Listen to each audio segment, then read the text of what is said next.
चाहते हैं, जो कि आत्मवंदन। तो हम सब इसमें इस मंच पर एक हर रोज एक नए मास्टर को लेके आते हैं, और हमारा ये जो ज्ञान है, ये हम थर्सडे, फ्राइडे और सैटरडे 7 to 8 o'clock हमारा रुक्मिणी जी को लेके ये पुस्तक हमारी चल रही है। तो जो आज जो मास्टर अपना ज्ञान देंगे वो हमारे को, जब हम ये पाठ कर लेंगे, आज का सेशन कंप्लीट हो जाएगा, उसके बाद देंगे। क्योंकि ये हमारे से ही रिलेटेड है, किस प्रकार हमें अपने आप को पहचानना है, अपने सेल्फ को हमारे को कैसे आगे रखना है, और उस चीज को हम कैसे अपने आप को अपलिफ्ट कर सकते हैं। तो सबसे पहले हम माता रुक्मणी जी के लिए जो अपनी प्रार्थना करते हैं वो करेंगे। अ, हे परमात्मा, हम सब श्रद्धा, प्रेम एवं खुले हृदय से पवित्र ग्रंथ Shri Rukmani and the turning of time, the dawn of an era से जुड़े। माता, आपकी डिवाइन पावर को हम सब सेशन में इनवाइट करें। माता एवं श्री कृष्ण, जो ग्रंथ के माध्यम से हमें सत्य, धैर्य, दिव्य चेतना, संस्कारों को, बिहेवियर पैटर्न्स को, उसका जो हमें ज्ञान देना चाह रहे हैं, वो ज्ञान, वो हमारे अंदर वो भाव, उसके अनुभव, और हमारे जो विचार हैं, वाणी है, हमारे कर्म, हमारे जो संबंध हैं, वो सब में प्रकट हो, और जीवन में और हमारे जो हृदय में है, वो प्रेम, समर्पण, करुणा, आत्म जागृति आए। माता, ग्रंथ के थ्रू हमें गाइड करें और ब्लेस करें, ताकि हम सबका हार्ट चक्र स्पंदित हो। स्पंदित होने का अर्थ है कि हमारा हार्ट चक्र ओपन हो, हम जो उसमें पॉजिटिव जो चीजें हैं और उनके लिए पॉजिटिविटी के लिए और ज्यादा ओपन हो, दिव्य ज्ञान प्रकाशित हो, जो सत्य हमारे लिए है वह हमारे भीतर जागृत हो। No no no no no. हर क्षण, ये तो बहुत सारी बनी हुई है जो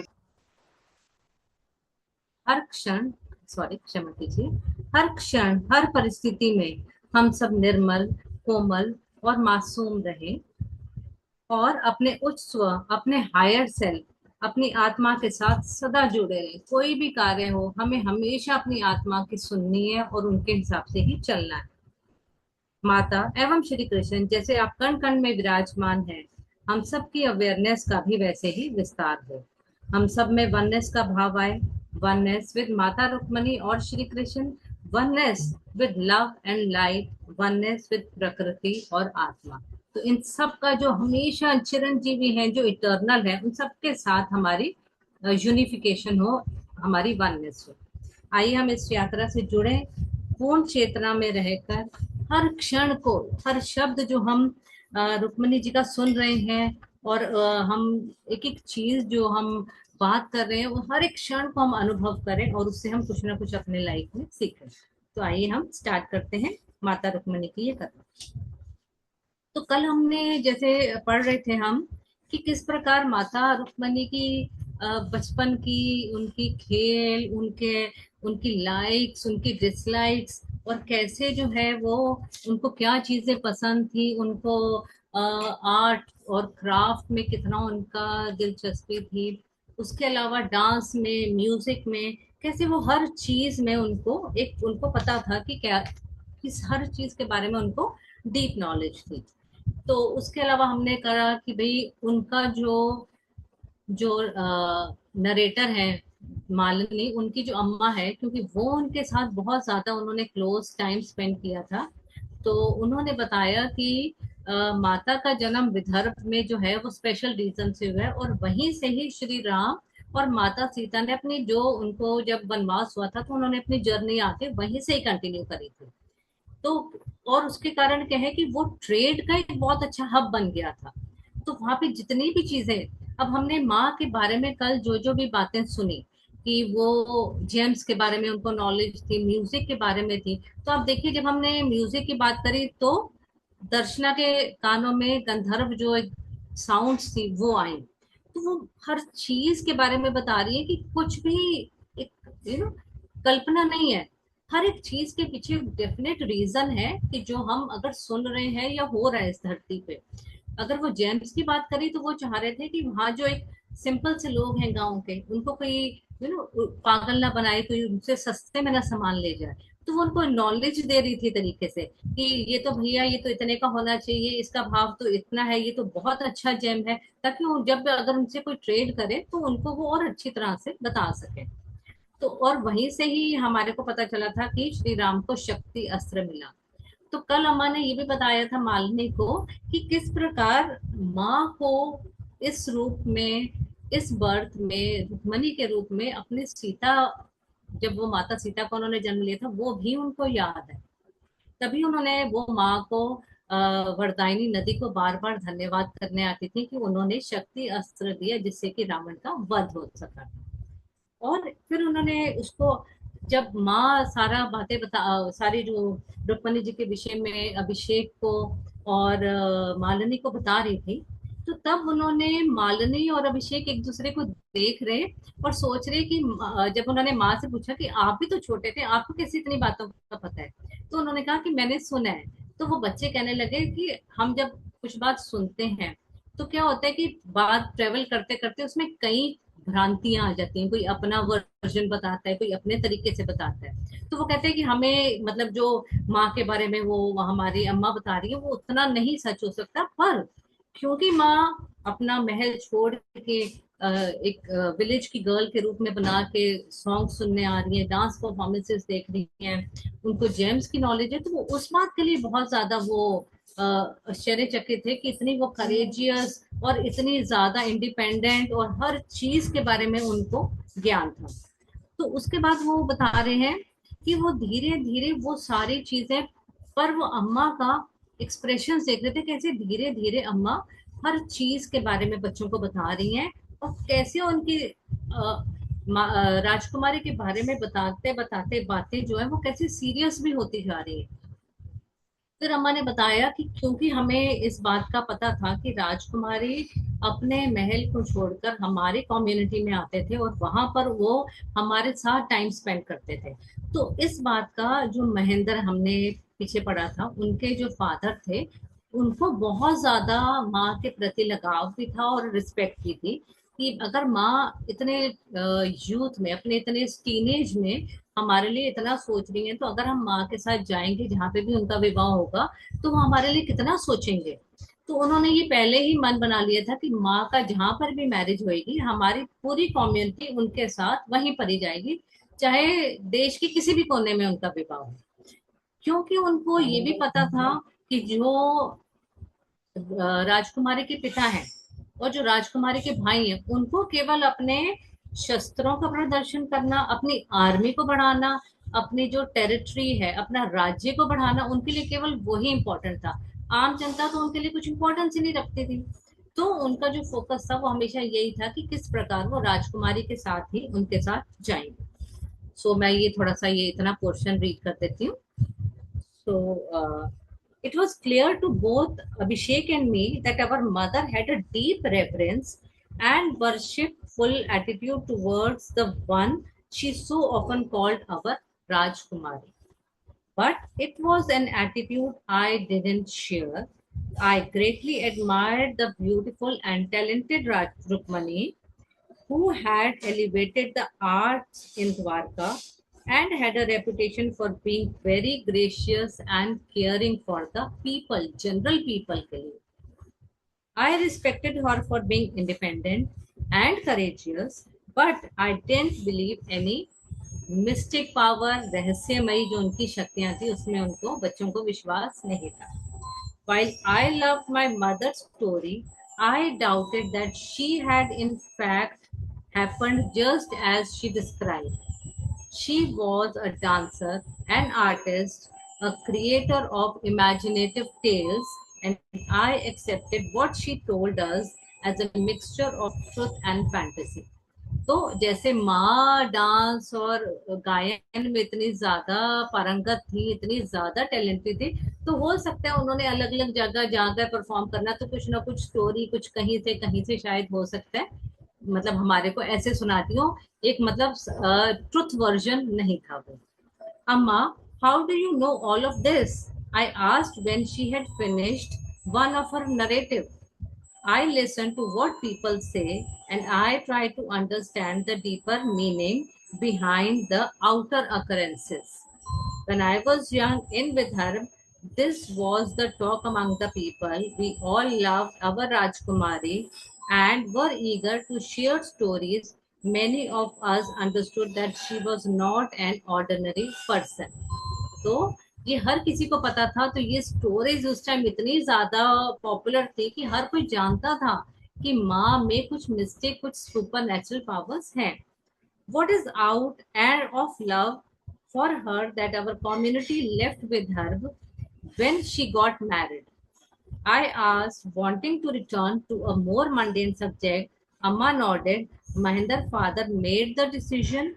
He had such a great admiration for our Rajkumari because it was due to her appreciation that the artisans and performers gained a respected place in the kingdom.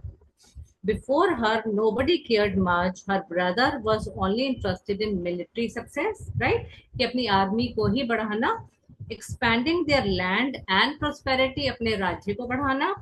They gave no thought to beauty or the well-being of the people.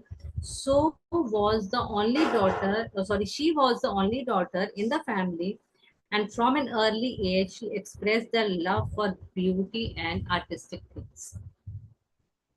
That is why they could not keep her from secretly visiting the artisans and performance.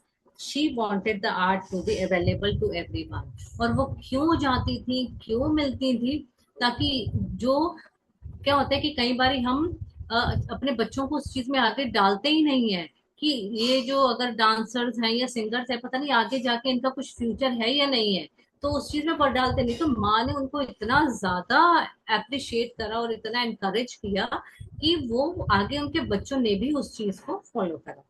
So when we heard that Shri Krishna and our Rajkumari were building a new city of Dwarka, we wanted to be a part of it, and so our community moved here, and so many other artisans also. We wanted Dwarka to be known not only for the beauty of the architecture, but also for the beauty created by the artisans, musicians, and dancers. Our Rajkumari has helped us realize this. That is why our community is known, the reason why we constantly give performances.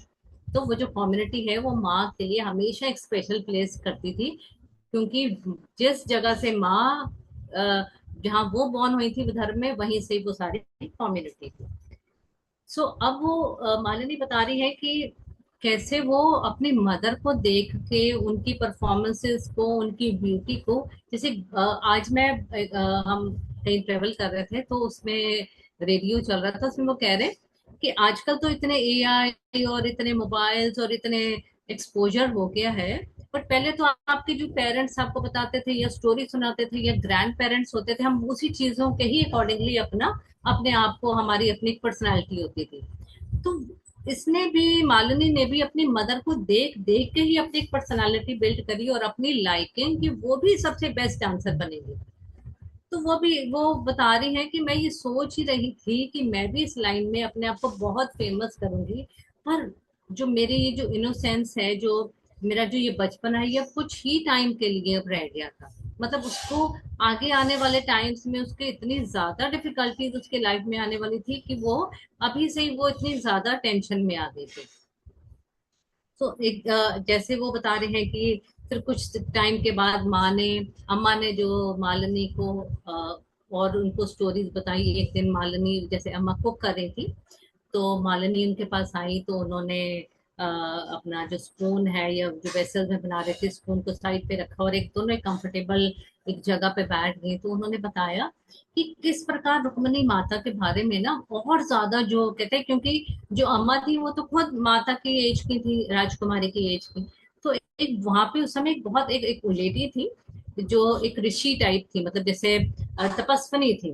तो वो कहती हैं कि मालिनी को अम्मा बता रही हैं कि जब हमने जो पीछे पढ़ा था कि राजकुमारी 7 इयर्स की थी, तो वो जंगल में एक बारी गई थी, श्री कृष्ण को मिली.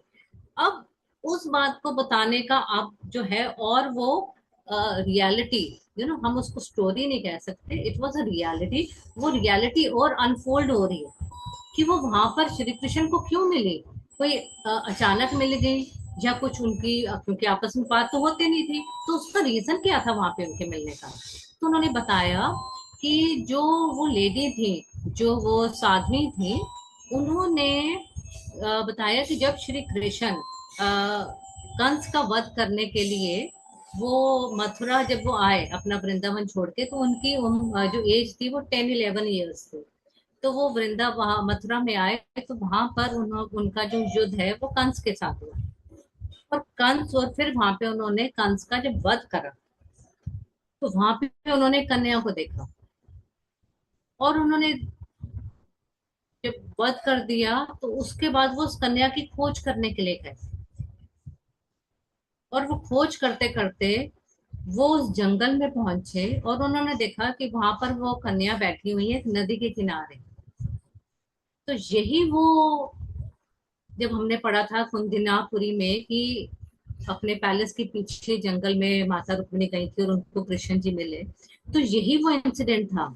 इसमें कृष्ण जी उनको ढूंढते ढूंढते आए थे कि वो कन्या कहाँ पर है, जिनको कंस का वध करते टाइम उन्होंने देखा था।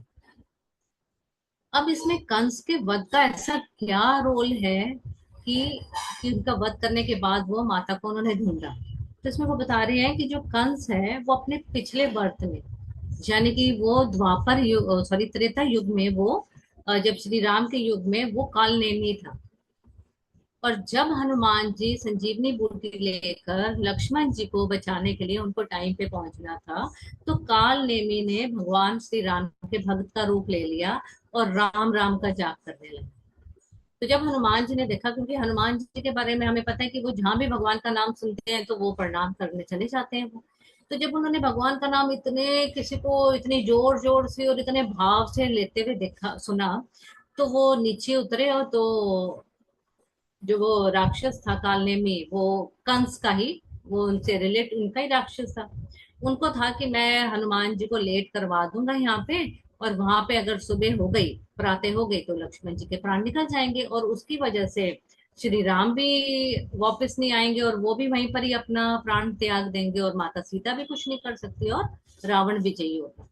तो अब जो है काल नेमी ने ये पूरा प्लानिंग बनाई हुई थी। तो हनुमान जी नीचे जाते हैं, उनको प्रणाम करते हैं, बहुत खुश होते हैं, भगवान नाम का भगवान राम का नाम लेते हैं। तो पर उनको धीरे धीरे उनको आभास हो जाता है कि ये भगवान राम का भक्त नहीं है, ये कुछ कोई और ही है।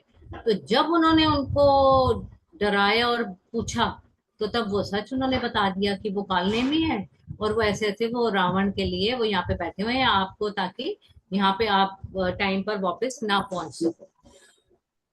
तो जब उन्होंने उनको हनुमान जी ने उनका वहीं वध कर दिया, और वो अपने कार्य में असफल हो गए। अब जब वो असफल हो गए, तो उनको जो उनकी आत्मा थी उनको, एक आप मतलब एक चीज को अगर हम रियलाइज करें कि जब हम एक चीज को प्लान करके बैठे होते हैं कि आगे ऐसे कर दूंगा मैं तो ये हो जाएगा और हम विजयी होंगे, और हमारा पूरे यूनिवर्स में ही हमारा, क्योंकि रावण तो त्रिलोकी का राजा था, तो हमारे पूरे पूरे यूनिवर्स में हमारा ही राज्य होगा, हमारे हिसाब से राक्षसों का ही कुल की वृद्धि होगी। तो अब जब उनकी मृत्यु होगी तो उनके अंदर इतना रोष, इतना क्रोध, इतनी अनसर्टेनिटी, और इतना ऐसा भाव था कि उनकी जो आत्मा है उनको मुक्ति ही नहीं मिली, तो वो पृथ्वी पे ही मंडराती रहेगी। और जैसे ही समय आया, और उनको किससे सबसे ज्यादा गुस्सा था, नारायण के अगेंस्ट, क्योंकि वो जो भी कर रहे थे वो श्री राम के अगेंस्ट कर रहे थे, जो कि नारायण का रूप है। तो उनको इतना ज्यादा वो था कि जब उनको अपॉर्चुनिटी मिली काल नेमी को, तो जब जैसे ही अवतार आया तो उन्होंने कंस का अवतार ले लिया। और कंस जो था, कंस का जब जन्म हुआ तो उसका भी जन्म हुआ एज अ राक्षस। तो सबने उसकी माँ को बोला कि तुमने तो एक राक्षस को जन्म दिया है। तो माँ को भी और ज्यादा गुस्सा था उनको। तो माँ भी उनको बिल्कुल लाइक नहीं करती थी, और ज्यादा बुरा उनको बोलती थी, और उनको उन्होंने श्राप दे दिया कि तुम्हारा अपना ही भांजा तुम्हारी मृत्यु का कारण हो।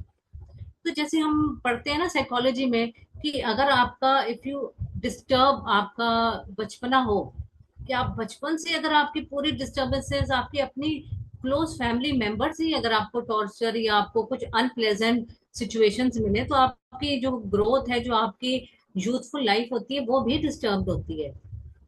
तो कंस का भी वैसे ही था। उन्होंने इतना ज्यादा नारायण के प्रति, उनको इतना गुस्सा था कि वो हर समय उनको बस मारने का ही सोच रहे थे। और जैसे ही उनको पता चला कि जो उनकी बहन है वो जिस बच्चे को जन्म देंगी वही उनका नाश करेगा, वही उनका वध करेगा, तो उन्होंने एक एक बच्चे का वध कर दिया। इतना मतलब पिछले जन्म से ही वो उस रोष को, उस क्रोध को वो कैरी करते हुए आ रहे थे कि वो अभी तक वो खत्म ही नहीं हुआ था। और इतने बच्चों का वध करने के बाद भी वो समाप्त नहीं हो रहा था। और जब उनको पता चला कि वो तो बच गए हैं और वो वहां वृंदावन में चले गए हैं, तो उन्होंने इतने बड़े बड़े राक्षस जो अलग अलग रूप और अलग अलग वेश बना के वहां पे पहुंच जाते थे।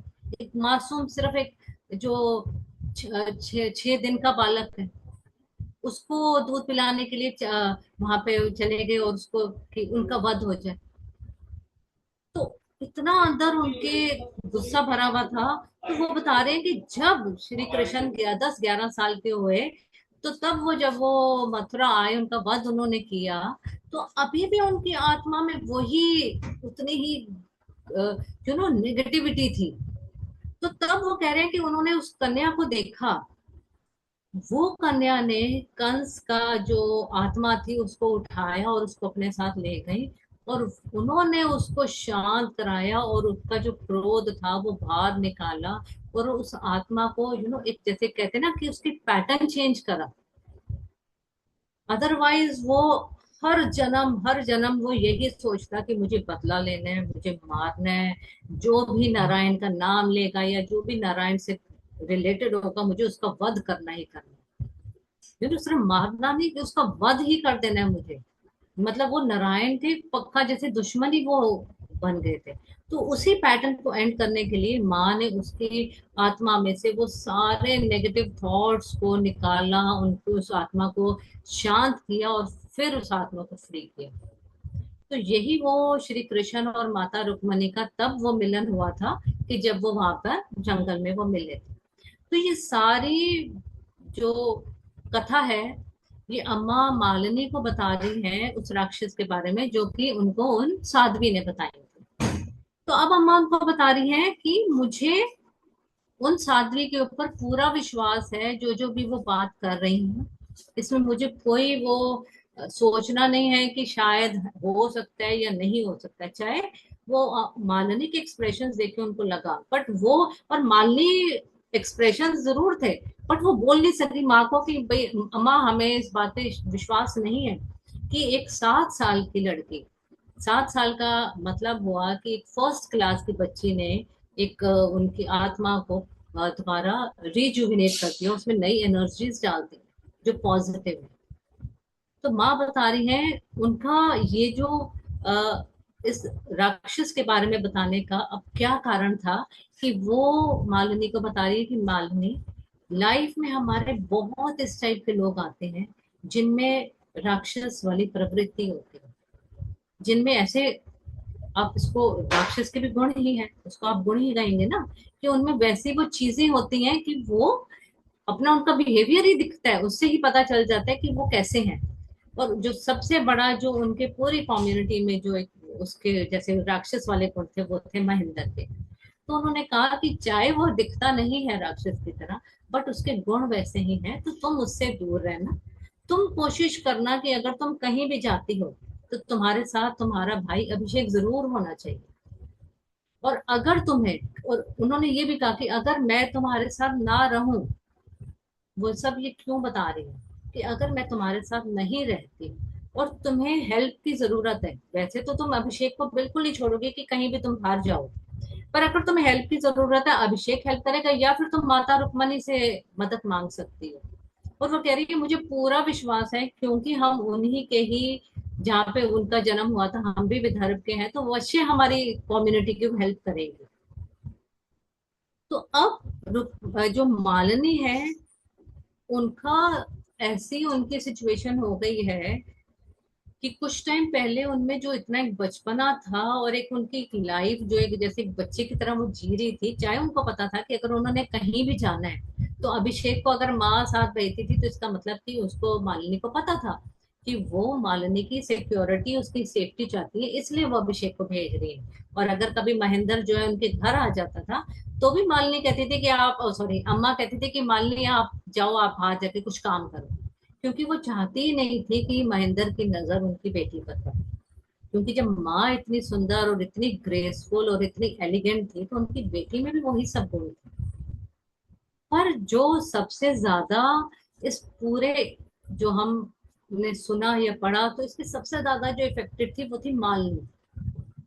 मालिनी को ऐसा लग रहा था कि जो उनकी लाइफ उनकी मदर के, उनकी फैमिली के आसपास जो घूम रही थी, जो माँ उनके लिए भोजन बनाती थी, जिनको माँ को देख के वो डांस सीख रही थी और इतनी हर चीज आगे बढ़ने के लिए अपनी माँ को उन्होंने आइडल बना लिया था, और वो माँ आज कह रही है कि अगर मैं नहीं होती तो वो उस चीज को लेके वो बहुत ज्यादा डर जाती है और वो घबरा जाती है। तो जब फिर उसके बाद वो बता रहे हैं कि कैसे वो, पर वो बीइंग अ चाइल्ड है ना, जैसे एक बच्चे होते हैं, वो अपनी बातों में कई बार उस चीज को वो अपना भूल जाते हैं, या वो अपना आगे आगे अपनी कुछ ना कुछ नई बात को वो आगे कंटिन्यू करते हैं। तो उसको हम बाद में करेंगे, पहले हम एक बार ये रीड कर लेते हैं, right. So inspired by her work, I felt a great blessing to be a part of the community. तो मालिनी कह रही है कि वो अपनी मदर की तरह बनना चाहती थी। I was determined to work hard so that I would achieve as much as my mother. Little did I realize that these innocent days of my childhood would not last long. तो यानी कि जो मेरे बचपने के दिन हैं, जो मैंने इतना मेरे जो एक क्वालिटी होती है, बचपना का मतलब ये नहीं कि आप डिस्ट्रक्टिव काम कर रहे हो, मतलब जो एक मेरी बचपन एक चाइल्डिश क्वालिटी है, वो धीरे धीरे खत्म होने वाली थी। I heard one more story about Mata Rukmani Devi before my world was turned upside down. My mother was in the courtyard in the back of our home preparing the evening meal. I was by her side helping her when suddenly she put down the spoon she was using to stir the food in the large pot and turning to me. तो अम्मा ने क्या कहा, Malini, there is something I must tell you. Something I want you always to remember. The serious tone in her voice caused me to pause, set aside what I was doing, and draw close to her. तो एक बहुत बहुत जरूरी बात है, बहुत जरूरी, मैंने कुछ डिस्कस करना है, सबसे ज्यादा इम्पोर्टेंट है, उसके लिए वो वहां पे बैठ। Come, she said, leading me to where we would sit. I once told you that our Rajkumari used to meet Shri Krishna in the forest behind the palace in Kundinapuri when she was a young girl. I heard that story from an old woman seer my mother knew in Vidhal. She told my mother that it was Shri Krishna who founded our Rajkumari one day sitting by the stream in the forest behind her palace. He had been searching for her, the one he had seen when he had killed the demon Kans. Right? So she was there then. I asked in surprise, she must have been only a child. वो तो बिल्कुल 7 years की थी. My mother nodded. This seer told my mother that Kans was the rebirth of a demon named Kalnemi, whom Narayan had killed in an early age. She said this demon had lurked close to the earth, कि उसकी आत्मा को शांति ही नहीं मिली और वो अर्थ के आसपास यानी कि धरती पर ही मंडराता रहा, क्रोध में, गुस्से में, waiting for the time to be reborn and take his revenge.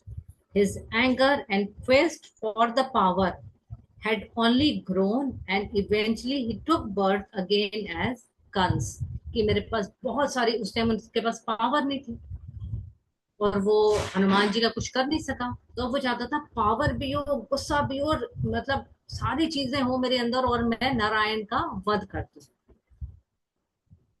Filled with hatred for Narayan, Kan's mother had been assaulted, and from that abuse he was born, and she hated him and cursed him to be killed by a member of his own family. As you know, Shri Krishna was his nephew, and that is why Kans sought to kill all the children of his sister, because he suspected that one of them would be the cause of his death. After Shri Krishna came to age, his uncle challenged him, and when Shri Krishna finally killed him, he saw a beautiful young girl lift Kan's spirit from his body and carry him away to help him release his anger and to transform that demonic energy so that he wouldn't take birth again to seek revenge. कि बार बार वो बदला लेने के लिए अब जन्म ना ले।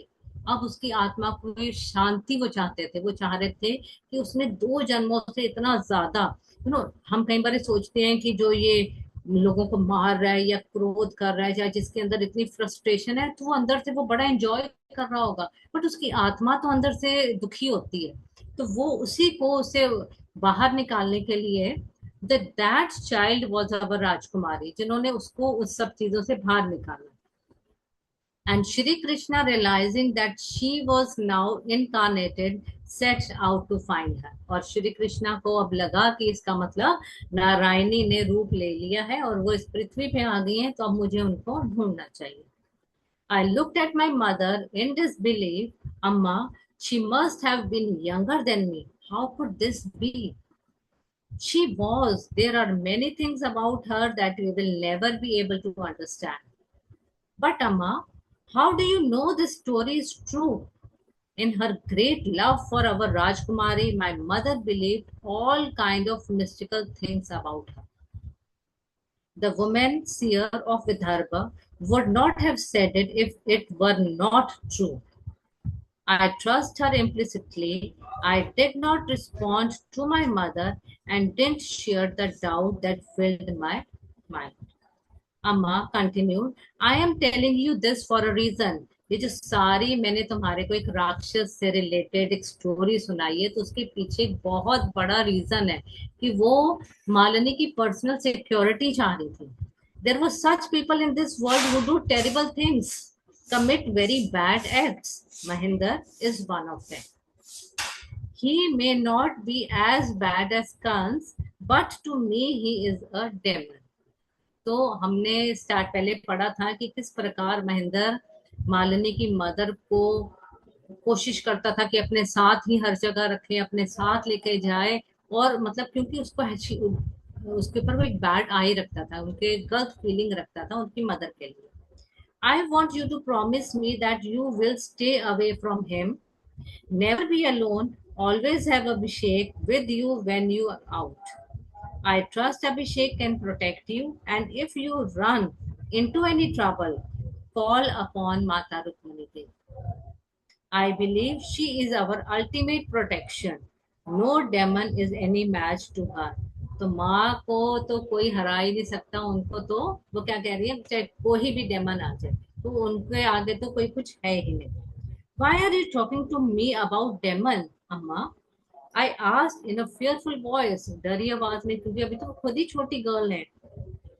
Because I may not always be there to protect you. So again and again माँ यही बता रही है कि अगर मैं तुम्हारे को देखभाल करने के लिए, तुम्हें प्रोटेक्ट करने के लिए ना हूं तो, but if you pray to Mata Rukmani Devi, she along with your brother Abhishek will take care. I fully believe that.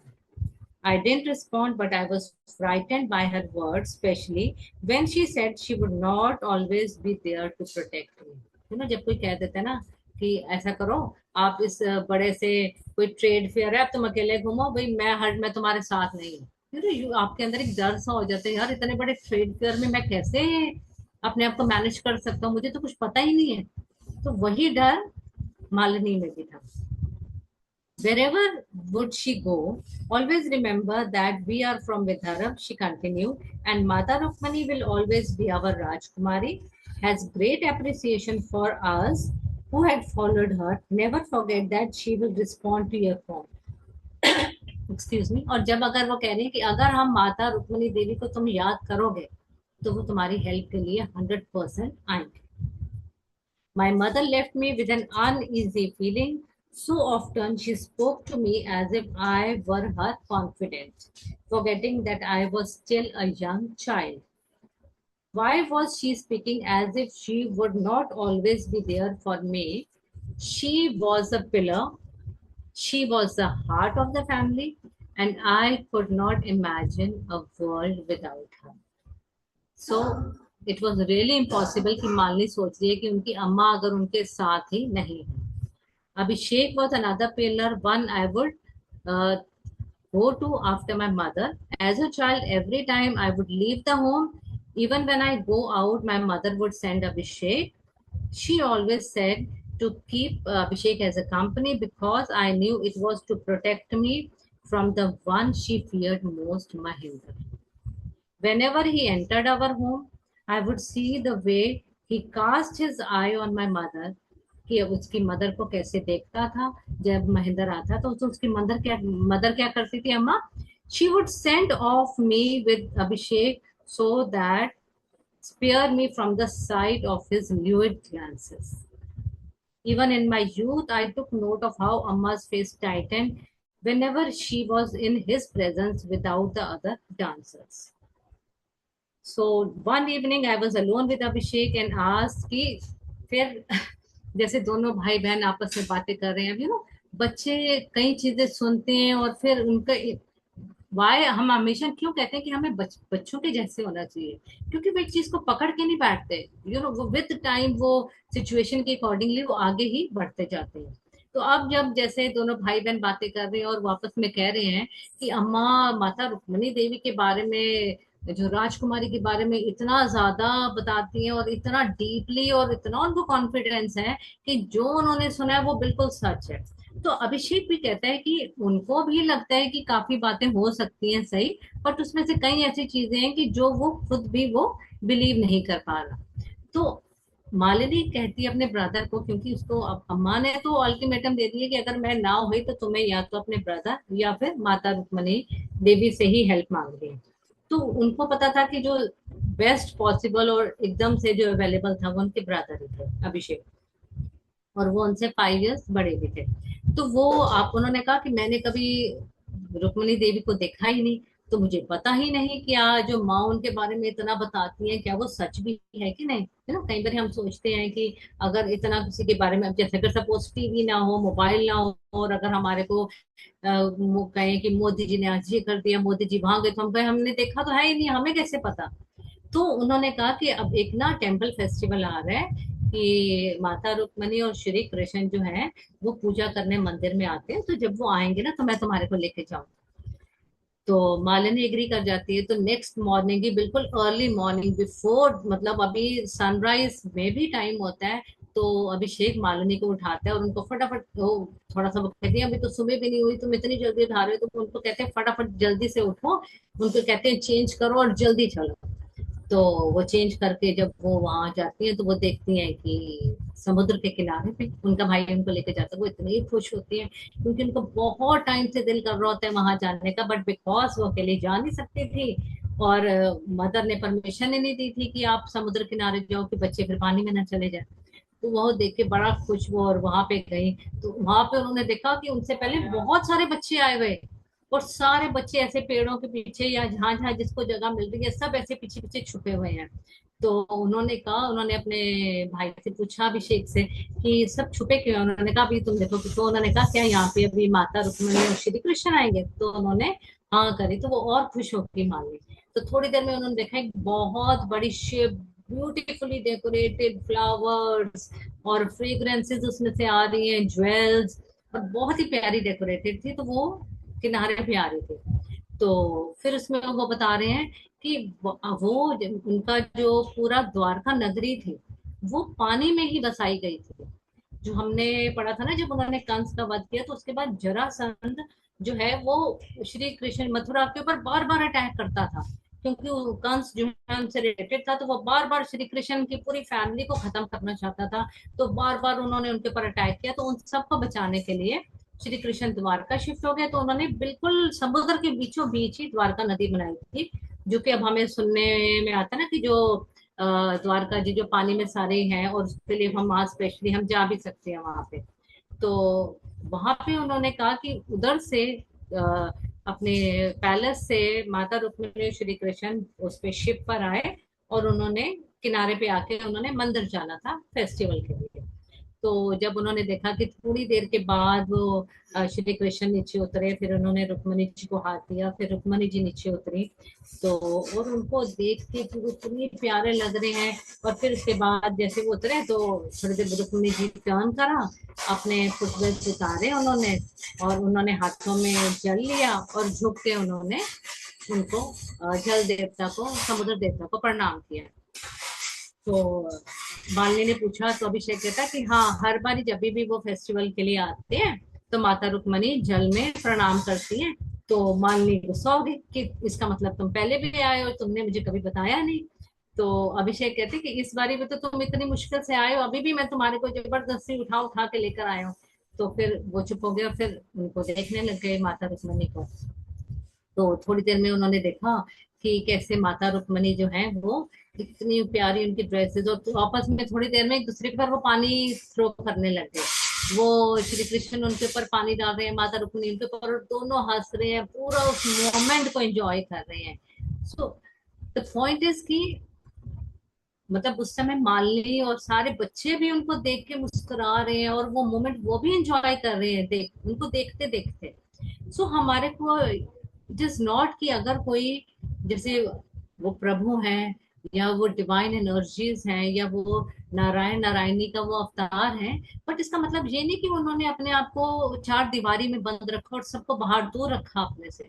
उनकी लाइफ इतनी ओपन थी कि उनसे कोई भी मिल सकता था, बात कर सकता था और उनके साथ इंटरेक्ट कर सकता था।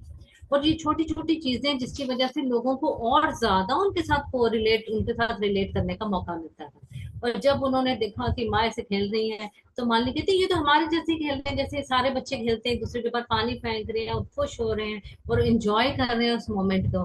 तो उन्होंने कहा ये तो मतलब जैसे वो सुना उन्होंने कि उनके पास मिस्टीरियस पावर्स थी, मिस्टिक पावर्स थी, और वो सुपर नेचुरल पावर्स हैं, वो तो भगवान है। तो उन्होंने कहा हम अपने भाई को कहेंगे भैया मुझे नहीं ऐसे समझ आती कि क्या भगवान है। तो उन्होंने कहा अगर अम्मा ने कहा है तो जरूर कोई बात है। बाकी वो कहते हैं मतलब उनकी ऑरा ही ऐसी थी कि हम उस चीज को जो है इग्नोर नहीं कर सकते थे। और उनकी पूरी फिर उसको जो मालिनी है उनकी जब उनको देखा तो उनकी ड्रेसेस देख रही हैं कि इतनी प्यारी ड्रेसेस, उनके टेक्सचर्स इतने प्यारे, इतनी शाइनिंग, और हीरे जवाहर सारे मोती, और उसके ऊपर सारे पर्ल्स से जड़ी हुई उनकी ड्रेसेस। तो जब वो पानी से बाहर आए तो फिर वो चैरियट पे बैठ गई, घोड़ा गाड़ी पे। तो फिर मालिनी अपने ब्रदर को कह रही है कि इनके तो कपड़े अभी गीले थे, तो ये गीले कपड़ों में चले गए। तो उन्होंने कहा अभी आप देखना कि थोड़े देर में प्रभु ने ऐसे हवा चलानी है कि उनके ये जो डिवाइन क्लोथ्स हैं वो 2 मिनट में सूख जाएंगे। तो उन सारी चीजों को एंजॉय करते हुए तो फिर जो है आ, मालिनी और उनके ब्रदर जो वो वापस आए। और फिर वो बता रहे हैं कि जैसे जब आप वापस आते हो आप अपने उसी नॉर्मल रूटीन में आ जाते हो। और एक दिन क्या हुआ कि ऐसे ही कुछ दिन बीत गए, तो एक दिन उन्होंने जैसे उनकी मदर कहीं किसी इवेंट से जो अपनी परफॉर्मेंस दे के वापस आए, तो उन्होंने जैसे और नॉर्मल वैसे भी वो उनसे अपने बच्चों से प्यार करती थी, बट उस दिन वो और ज्यादा उनको हक करके और बहुत ज्यादा प्यार कर रही, और पूरा और कह रही कि चाहे कुछ भी हो जाए, चाहे मैं कहीं भी हूँ, चाहे मैं हूँ या ना हूँ, मैं तुमसे बहुत ज्यादा प्यार करती हूँ। तो उनकी इस तरह की बात सुन के, इस तरह की टोन सुन के मालिनी और ज्यादा मतलब अंदर से घबरा रही कि मतलब माँ कहना क्या चाह रही है कि मैं हूँ या ना हूँ, पर मैं तुमसे हमेशा प्यार करती हूँ और हमेशा करूंगी। तो और फिर उन्होंने देखा कि जैसे इवनिंग में उनके ब्रदर और उनकी मदर रूम में कोई बातें कर रही हैं। तो थोड़ी देर में जब वो रूम में गई तो उन्होंने देखा कि उनका ब्रदर रो रहा है। तो अभी की वो अपने क्योंकि मदर से तो वो कुछ अगर वो पूछती भी तो वो हो सकता है ना बताती, तो उनको लगा कि मैं अपने भाई से पूछ लूंगी कि बात क्या होगी। तो उनका ब्रदर जैसे ही मालिनी को देखा तो वो दोनों चुप हो गए और ब्रदर वहां से चला गया। तो और ब्रदर भी सारा दिन उस दिन मालनी वेट करती रही कि कैसे कब पूछेगी जब वो आएगा। और वो उस दिन वो सारा मतलब पूरी उस दिन इवनिंग में नहीं आया, और रात को जब मालनी सोगी तभी आया। और जब मालनी सुबह उठी तो उसने देखा कि उसकी मदर घर पे थी ही नहीं। मतलब उसने सब जगह ढूंढा उनको, तो उनकी मदर थी। तो ये हमारा चैप्टर का एंड हो गया। सो मैं ये एक बार रीड कर देती हूँ जो हमारा ये वाला पोर्शन है। A few weeks later, the day came. The whole city has been making festival preparations, uh, and our community as well. My mother and some other dancers were traveling to perform in one of the nearby villages, Abhishek, and I was left with our father. At the first hint of the daybreak, my brother shook me awake. वो जब उन्होंने कहा ना कि मुझे भी माता रुक्मणी को देखने की वो कैसे लगती हैं, कि उनकी क्या ऑरा है और कैसे वो तैयार होते हैं, तो सब कुछ मुझे जानना है। तो उनको अभिषेक उनको लेके गया। It was not yet morning, why are you waking me? तो अभिषेक कहता है just follow me. He insisted as he gave me my clothes to put on. Obediently, I did as he commanded and followed him out the door and down the narrow path, past the open market that was just coming alive to the seashore, a place I loved but rarely had the opportunity to visit. There were not many people there, as most of the city was still asleep. But in the distance, I saw a beautifully decorated ship adorned with flowers approaching the shore, and I knew it would be that of Mata Rukmani and Shri Krishna. Is that her coming? I asked excitedly. We all know that Shri Krishna in the early days has built a palace up on the island just off the shore to keep his wife and children safe from Kans allies, who at that time still sought revenge for Kans' revenge. He nodded. I have seen them come before. On festival days, they arrive just after dawn to take part in the temple celebration.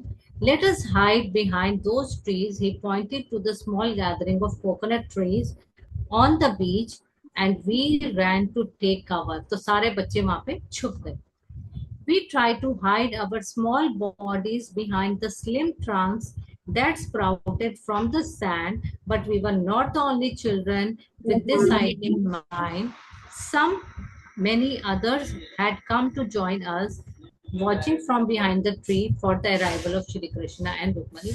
बहुत सारे बच्चों को वो excitement थी उनको देखने की. After the ship reached the dock, I began to take a few steps closer, but Abhishek grabbed my hand और उन्होंने उनको पीछे खींच लिया. और फिर उन्होंने क्या कहा? He cautioned everyone, बिल्कुल चुप, ताकि श्री कृष्ण और माता रुक्मणी कि वो अपने मतलब वो अपने जो वो चाहते हैं वैसे करें, वो हमारी तरफ उनकी अटेंशन ना जाए. They walked down the wooden deck and into the sand. She turned with folded hands out over the sea, remaining like this for a few minutes. तो उन्होंने समुद्र देवता को प्रणाम किया. What is she doing? I asked Abhishek in a whisper. I am sure she is expressing gratitude to the sea devta. I have come here before on festival days, and each time she does the same. You have come here without me? I nearly had to, और अभिषेक क्या कह रहे हैं? I nearly had to force you this time. So now they continue to watch the scene. Every moment seemed so elegant and dignified.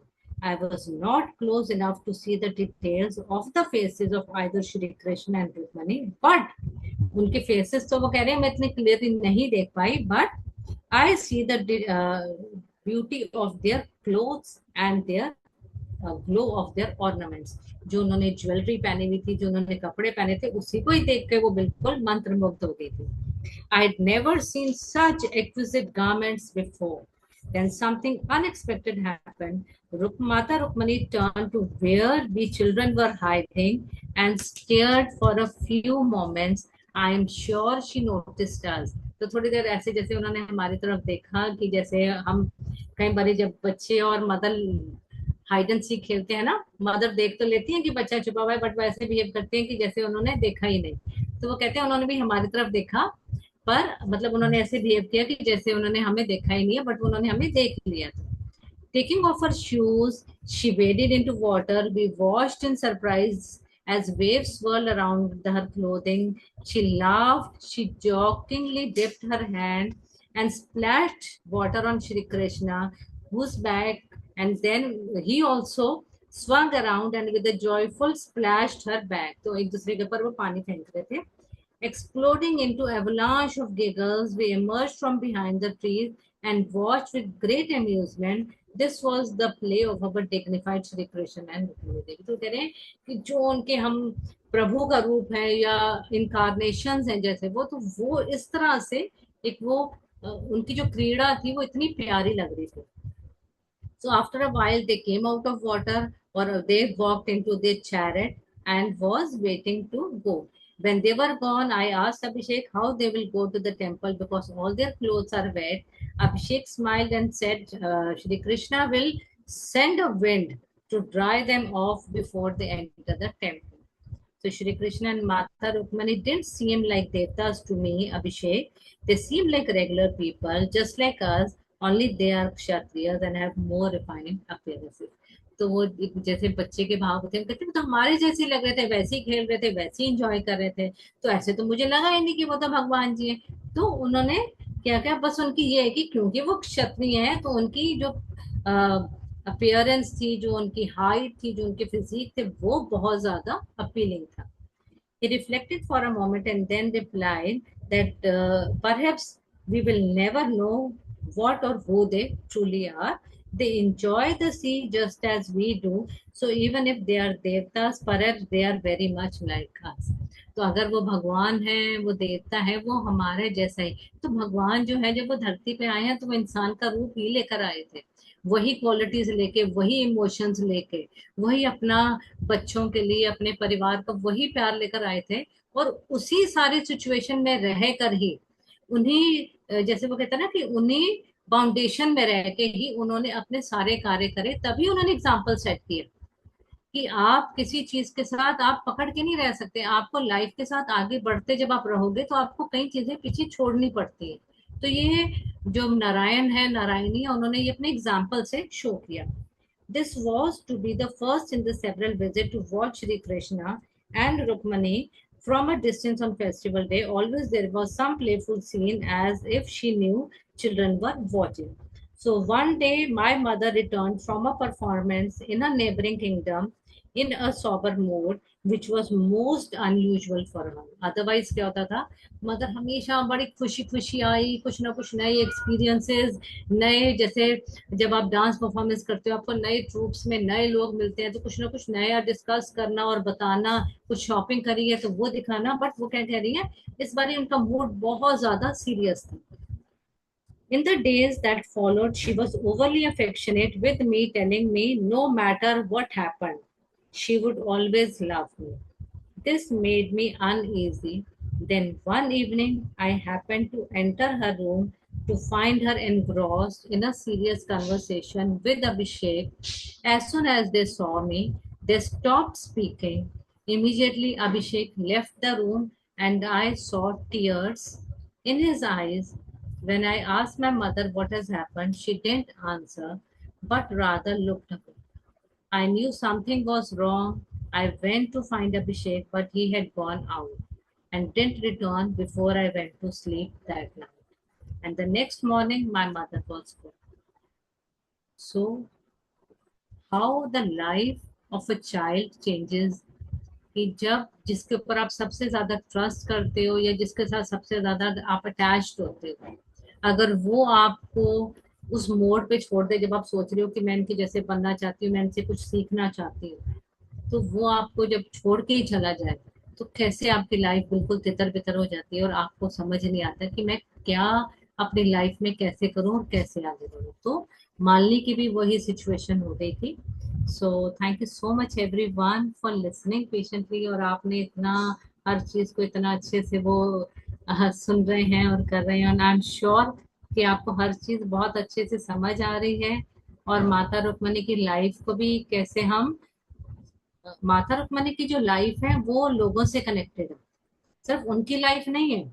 जैसे घर में एक mother होती है, सिर्फ एक मदर की लाइफ नहीं होती है, उनकी लाइफ उनके बच्चे, उनके हस्बैंड, सोसाइटी से भी कनेक्टेड होती है। तो कैसे लोगों की लाइफ उनके साथ कनेक्टेड, और कैसे हम उनके बारे में नई नई चीजें पढ़ेंगे, सुनेंगे, और कैसे वो माता जो है उनकी लाइफ में चेंजेस लेके आएंगे। जैसे उन्होंने एक राक्षस की लाइफ को, उसकी आत्मा को उन्होंने कैसे बचाया उस नेगेटिव क्वालिटी से, और उसको कैसे उन्होंने उसको लिबरेट कर दिया। So thank you so much. और आज जो हमारे को ज्ञान देने के लिए और हमारे को नई कुछ बातें सिखाने के लिए गरिमा जी आई हैं, वो हमारे को बताएंगी। So over to you Garima. Thank you so thank much. You. Thank you Preeti, thank you so much इस ब्यूटीफुल विजडम के लिए। बहुत मजा आ रहा है। और आज का जो मेरा टॉपिक है वो सेल्फ लव पे ही है। और रुक्मिणी, 3 मिनट्स का टाइम है मेरे पास। लेट्स सी कितना इसमें मैं बता पाऊंगी, क्योंकि ये टॉपिक तो नेवर एंडिंग है। इसके ऊपर बहुत कुछ बोला जा सकता है सेल्फ लव के ऊपर। तो जैसे सेल्फ मैंने जैसे मैंने अभी पीछे मिरर वर्क कराया था, उसमें 21 डेज का, उसमें बहुत डीप लर्निंग है सेल्फ लव के लिए। तो अभी इन शॉर्ट मैं बता रही हूँ। सेल्फ मतलब हम किसको सेल्फ बोल रहे हैं ना, सेल्फ मीन्स की मतलब मेरे लिए सेल्फ का मीनिंग है, आप अपने लिए फाइंड आउट कर सकते हो। सेल्फ मतलब एक ऐसी चीज मेरे अंदर जो मेरे साथ थी और हमेशा रहेगी और है अभी, है ना, पास्ट में भी, प्रेजेंट में भी, फ्यूचर में भी। तो जब भी मैं सेल्फ लव की बात करती हूँ तो मुझे उस एनर्जी से प्यार करना है ना, जो पास्ट में भी थी, प्रेजेंट में भी है और फ्यूचर में भी रहेगी। तो उससे प्यार करना सीखना है। अब उस केस में क्या होता है, जैसे अभी आप देखेंगे ना, ये रुक्मणी पढ़ेंगे तो आप बहुत केसेस में ना आप क्वेश्चन रेज करेंगे कि ऐसा कैसे कर दिया। अभी जैसे मदर का ही आएगा एक्सपीरियंस, मालिनी की, तो आपको लगेगा कि नहीं गलत किया, है ना। बट कहीं ना कहीं उनका सेल्फ लव है। और रुक्मणी जी का भी आप देखेंगे, रुक्मणी जी का इतना सेल्फ लव कि उन्होंने श्री कृष्णा जी से अपने सेल्फ लव के बेस पे ही एक शर्त रखी कि आप मुझे रोकोगे टोकोगे नहीं, मैं कहीं भी जाऊंगी, कहीं भी कुछ भी करूं, आप मुझे लाइफ में रोकोगे नहीं। तो उन्होंने एक्चुअली उनसे ये पूछा था कि क्योंकि उनकी लाइफ में सब लोग जानते हैं 16,108 रानियां थी, तो क्यों उनका लाइफ प्लान था इस लाइफ में कि उनको इतनी रानी, इतनी पटरानी उन्होंने रखनी है ना। तो इस चीज के लिए रुक्मणी जी ने उनको अलाउ किया कि आप मेरी फ्रीडम को नहीं रोकोगे। तो ये जो बुक है आपको बहुत बड़ा एग्जाम्पल देने वाली है सेल्फ लव का। बट इन शॉर्ट अब हमारी लाइफ में क्या होता है कि सेल्फ मतलब क्या, आप अपने आप को बचपन से आज तक आप कैसे जानते हो ना, आपकी बेसिक नेचर क्या है।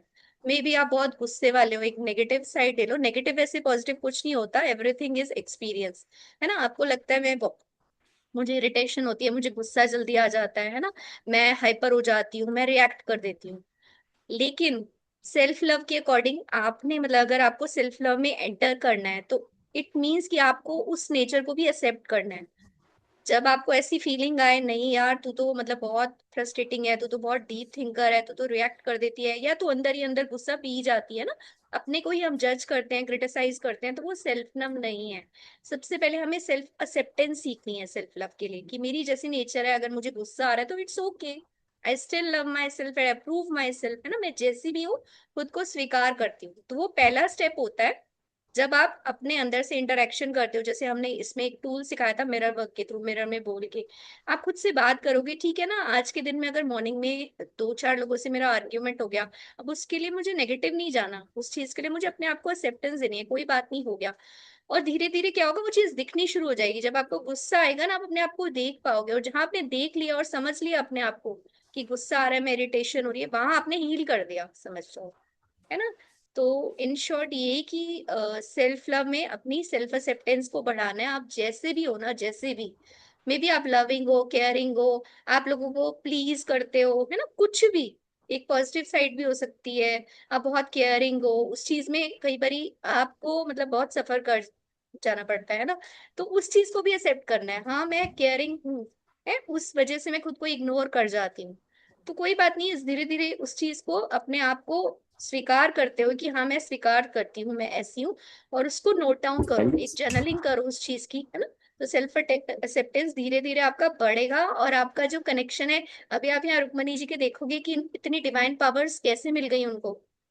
उनका डीप सेल्फ लव था तो उनको इतनी पावर्स मिल गई, वो कहीं भी चली जाती थी, कहीं भी, मतलब जैसे आपने स्टार्टिंग में ही देखा है ना कि वो इनविजिबल भी हो जाती थी, तो शक्तियां कहाँ से आई? सेल्फ से कनेक्ट होने से, और वो सेल्फ हम सबके अंदर है। ऐसा नहीं रुक्मिणी जी के अंदर है या सीता माता के अंदर है और सारी डिवाइन एनर्जीज के अंदर, हमारे अंदर भी है। हमें टैप करना है, बस सीखना है उस चीज को। Thank you so much. Thank you so much Garima, it was wonderful listening to you. And आपकी बातों से मुझे लग रहा है कि सेल्फ आप कहना चाह रहे हो कि जो हमारा आउटर सेल, मतलब जो आउटर बॉडी है, जो क्लोथ्स हैं हमारी बॉडी के, वो तो शक्ल तो चेंज होती रहेगी, लेकिन जो हमारा सेल्फ है वो हमेशा रहेगा। तो हमें उसी सेल्फ को और स्ट्रॉन्ग करना है, और उसमें हमें ये कोशिश करनी है कि हम पॉजिटिव चीजें डालें। अगर हमारे को गुस्सा आ रहा है तो हमें उसको ये नहीं कहना कि ये नेगेटिव है, हम उसमें से सीखें कि हमें क्यों आ रहा है। राइट, तो दिस इज सेल्फ लव, कि हम अपने अंदर और पॉजिटिविटी को बढ़ाते जाएं और अच्छी चीजों को। और अगर हमें कुछ चीज लग रहा है, अगर हमने जैसे मालिनी की मदर है, उन्होंने वो कहीं चली गई है, अब हम आगे पढ़ेंगे कि उसका रीजन क्या है।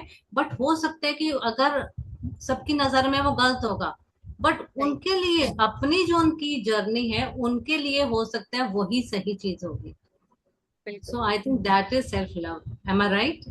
यस बिल्कुल। अब इसमें यहाँ पे करेक्टर पे रेज हो जाएगी बात कि वो अपने बच्चों को छोड़ गई, चली गई, है ना। बहुत डाउट्स आएंगे, हम लोग ऐसे लोगों से कनेक्शन तोड़ देते हैं कि ये तो नहीं। और ना सेल्फ अंदर आता है, यार इससे मेरा कनेक्शन होगा तो मेरी भी रेपो खराब होगी, मेरी फ्रेंड इस टाइप की है, नो मतलब लोगों में तो उस चीज को एक्सेप्ट करना है। हाँ मुझ में है, मुझे रिस्पेक्ट चाहिए, मुझ में ईगो है, मेरी ईगो हर्ट होती है। तो ये सारी चीजें आपको रुक्मणी बहुत इन डेप्थ लेके जाने वाली है, तो बहुत पॉलिश करने वाली है कि कैसे बिल्कुल अपने सेल्फ से इंक्लाइंड होना है।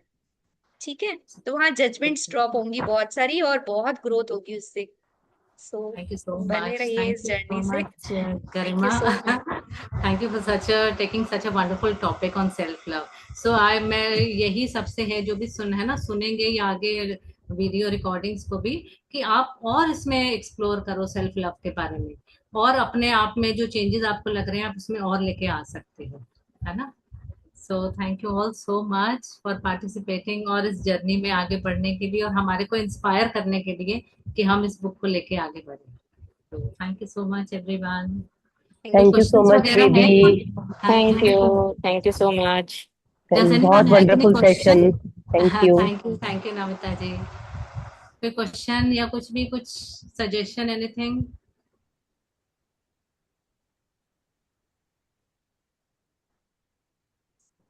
हैंड रेज कर सकते हैं अगर कोई क्वेश्चन है। अभी एक्चुअली स्टार्टिंग ही है ना, सो अभी कुछ थोड़ा सा शिफ्ट होगा तो मेरे ख्याल से तब धीरे धीरे ओपनिंग्स होंगे। एंड एक और चीज बहुत जरूरी है, जैसे गरिमा ने कहा ना, जस्ट रिलेट दिस। आप ये मत सोचो कि हम एक स्टोरी सुन रहे हैं, उसमें से आप सोचो कि जैसे हमने पढ़ा था कि माता रुक्मणी बड़ी मिस्टीरियस थी, तो अपने आप को भी सोचो कि हम भी मिस्टीरियस हैं, हमने भी ऐसी शरारतें कर रहे हैं। तो मतलब उस चीज को एक्सपीरियंस करो अपनी लाइफ में, है ना। अगर हम अनुभव करेंगे तभी हम उसमें से कुछ ना कुछ नई चीज सीख सकते हैं। आजकल वृत्ति में ये विजुलाइज करती हूँ, जैसे आपके पीछे सीन है ना, मैं खुद को विजुलाइज करती हूँ, मैं बस भागती चली जा रही हूँ, हाथ ऊपर नीचे झूमती और चलती जा रही हूँ। नेवर एंडिंग, बस भाग रही हूँ भाग रही हूँ भाग रही हूँ, और इतने मजे में भाग रही हूँ नेचर के अंदर। आहा, मतलब आहा मोमेंट्स होती हैं वो वाली विजुलाइज करना ना। आपका मुझे मतलब कि कल उड़ का भी जाऊं बहुत, उठ जाऊं। कल का वाह। भी बड़ा अच्छा लगा है जो आपने कल बताया था ना, कि आप सो रहे थे और आपको डिवाइन सॉन्ग सुनाई दे रहा था। सो आई वाज थिंकिंग, मतलब मैं भी कल कह रही, मैं कहा माता रानी, मतलब माता रुक्मणी मुझे भी डिवाइन सॉन्ग सुनाई दे, उसमें मुझे भी उसमें सेल्फ तुम लव में सुनाई डूब दे। जाना पड़ता है बहुत। मतलब हाँ, मैं आज पता है 4 घंटे सोई हूँ, मैं 10:15 सो गई थी और 1:44 पे मैं उठी हूँ। और ओके। मुझे नहीं था, इतनी डीप स्लीप थी आज मेरी। सेल्फ लव इतना ज्यादा है कि मुझे परवाह नहीं है खाना बना है नहीं बना। मैंने 2 बजे उठ के रेडी किया, भाई ये तो मेरा सेल्फ लव है, दिखी जाएगी, खाना भी बन जाएगा। फिर टाइमली हो गया, 3 बज गए। बट मेरी नींद पूरी हो गई क्योंकि ऑफिस और ये सब मिला मिलू के कल लेट सोई थी अपने असाइनमेंट्स करके। तो बट मैं तो, मुझे लगता है कि पूरे सेल्फ लव में ऐसे डूब जाऊं और बस। मेरे लिए मैं मतलब प्रायोरिटी हूँ सबसे ऊपर। हाँ, अपने लिए, अपनी पॉजिटिव थॉट्स के लिए, और अपनी जो रास्ता, जो हमारी जर्नी है उसके लिए खुद को प्रायोरिटी देनी है। यस। चलिए थैंक यू। किसी थैंक और यू का सो हैंड मच रेस नहीं है। Everyone. Thank you, Rupi. Thank you Thank very you. much. Thank you. Bye-bye. Thank you Thank you so so much. much.